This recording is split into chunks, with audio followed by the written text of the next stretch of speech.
Bullies of Reddit. Why were you a bully in school? Don't forget, some of them are still bullies today unfortunately. Ran into a bully from my HS a while back, and 18 years later, he's still a bully.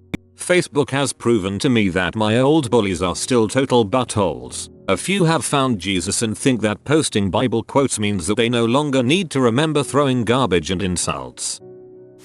So I just recently found out that a kid who I thought my group of friends was friends with, seriously, we hung out sometimes, went to each other's graduation parties, sometimes ate lunch together, were partners for school projects, chatted in the halls, thought of us as bullies to him. The catalyst event that we saw as him becoming our friend, he saw as bullying. Basically, we noticed one day that he kind of looked like Vanilla Ice. On the same day he was wearing a Rice t-shirt with a zip-up hoodie, so it actually looked as if his shirt said Ice, which we thought was awesome. And we thought it was awesome and made kind of a big deal about telling him, and sometimes referred to him as Ice the rest of the time we knew him, though certainly not every time we saw him or anything. I guess I can now see how he might not have appreciated the attention and not known how to tell us that, but we honestly never realized how he felt. I'm still trying to figure out how to apologize. We never see him anymore and basically lost contact after he went to college.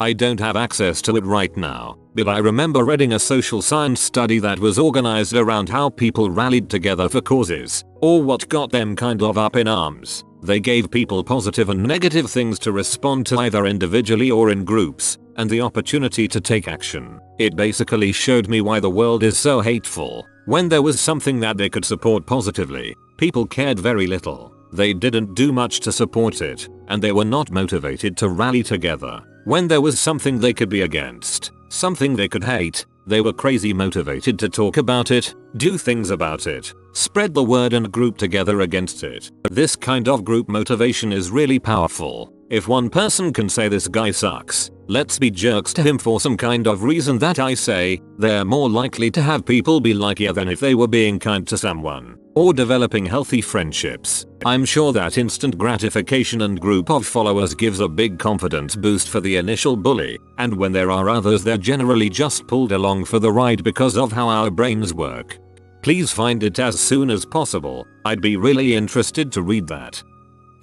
At home my parents were constantly fighting. Instead of learning friendship and love, I learned anger and resentment. I brought that to school with me. Since I was bigger than average I could shove the other kids around and there wasn't much they could do about it. I enjoyed it. It was a sadistic power trip. When you're big for your age as a child it's a huge advantage. I think as you get into adulthood the playing field evens out a bit more, but back then I could do whatever I wanted and nobody short of an adult could stop me. Power like that goes to your head. Doubly so when you're just a kid.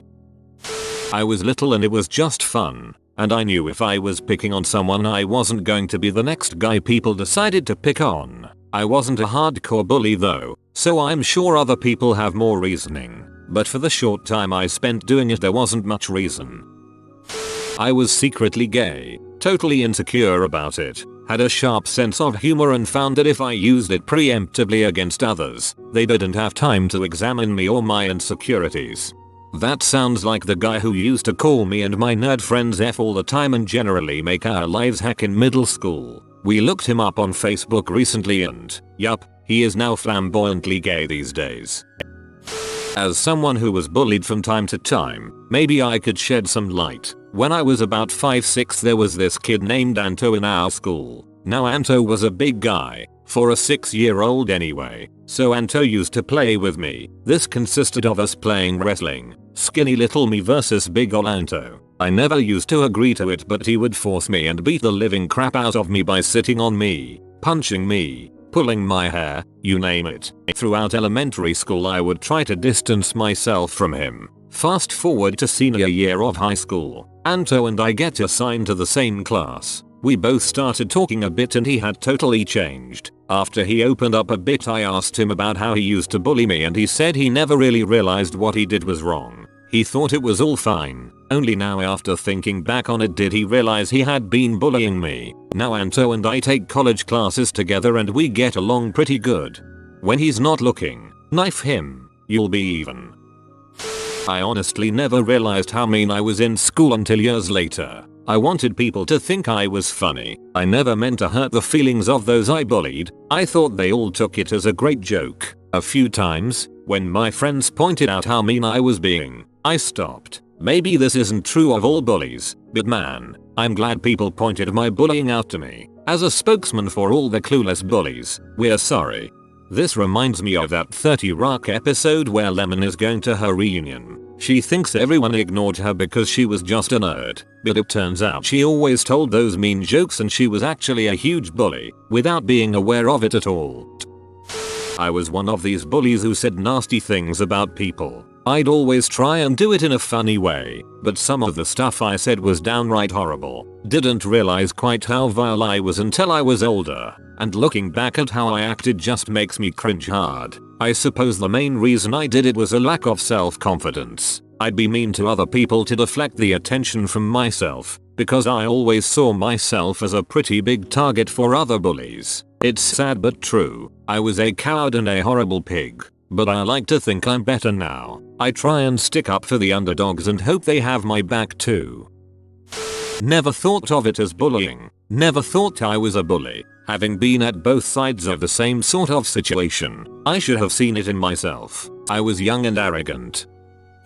I was a very, very angry little girl. My older sister and mother were mean, critical women. Then when I went to school, I was also bullied often myself. I just recycled it onto other kids with all the imaginative cruelty I could muster. I used them as practice and eventually got good enough to fight back against my own bullies. The day I stopped picking on other people was the day I learned I could fend for myself. A kid tried to pour a carton of milk on me, and I grabbed it and threw it back in his face. I'll never know how much I might have hurt the kids I redirected my anger onto, though I have a pretty good idea, and it isn't knowledge I enjoy living with. I'm so sorry.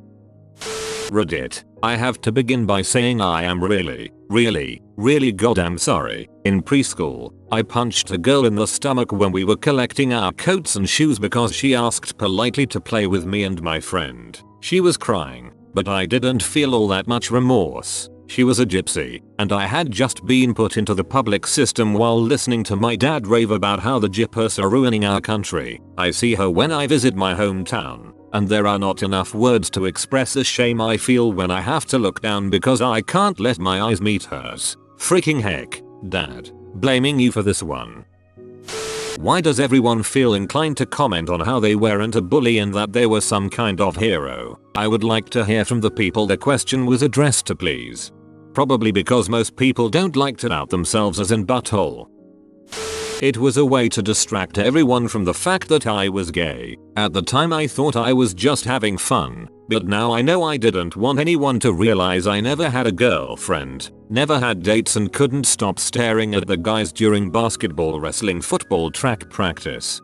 I didn't bully anyone, but I never had a girlfriend or a date or anything until after high school. I just wasn't attractive then and had self-esteem issues. To this day, I believe people think I am gay because of that high school time. I was a pretty sociopathic mother in middle school. I remember I picked on one kid, and one kid only. Let's call him Robert. This kid would always flip the frick out in the most hilarious ways when you messed with him. So I would always frick with Robert to induce this reaction. So this went on for just about all of middle school. I would just do little things to him like steal the lock to his gym locker, or take his backpack and start a game of monkey in the middle. One day, I hit him with an uncapped highlighter. Completely on accident this time. Me and my friends were throwing it around and it just happened to hit him. Next thing I know, in the midst of me apologizing, he goes crazy and starts throwing whirlwind drunk girl punches at me. I just kind of sat there and took it. He was a scrawny kid so it didn't really hurt. I didn't mess with him again after that day because for the first time, I actually felt bad about it. So basically, what I'm trying to say is that I did it because it was funny, and it amused me. The minute it stopped being funny, I stopped what I was doing. You found the luckiest horse show in the world. Like this video and you'll be very lucky for 2 days. If you are new to the channel, you can subscribe. I publish new videos every day. Until then, check another video, or don't. Either way, have a great day you magnificent people.